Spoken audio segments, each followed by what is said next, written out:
Very big breaking news. I'm being told that the Indian government has embarked on an unprecedented move. It has decided to punish the betrayal by Beijing after the Galwan gallantry.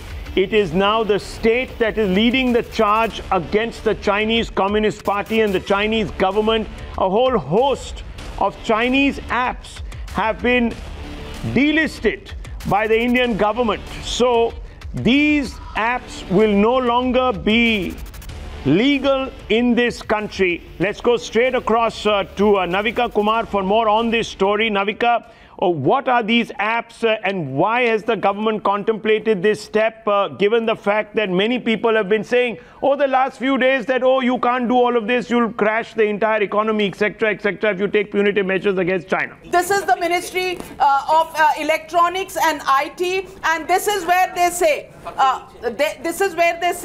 that 59, these are the apps: TikTok, Share It, Kwai, UC Browser, Baidu Map, Shein, Clash of Kings, DU Battery Saver, Hello, Likey, YouCam Makeup, Me Community, CM Browsers, Virus Cleaner. We'd given most of these names. Vigo Video, New Video Status, DU Recorder, Vault Height, Cache Cleaner, DU App Studio, DU Cleaner, DU Browser, Hago Play, Wonder Camera, Photo Wonder, QQ Player, We Meet, Sweet Selfie, Baidu, DU Privacy, Mobile Legends, WeFly Status Video, all of these. Rahul, we have the number right. It's 59 of these Chinese apps which have been banned, and this is the statement. Let's go across to the statement on the other side, and the statement of the ministry says under the section 69A of the Information Technology Act, read with the relevant provisions of safeguards, these are being blocked access of information by public. Rules 2009, 59 apps, since in view of information available, they are engaged in activities which is prejudicial to the sovereignty and integrity of India, defense of India, and security of state and public order. These are the grounds on which these apps have been banned.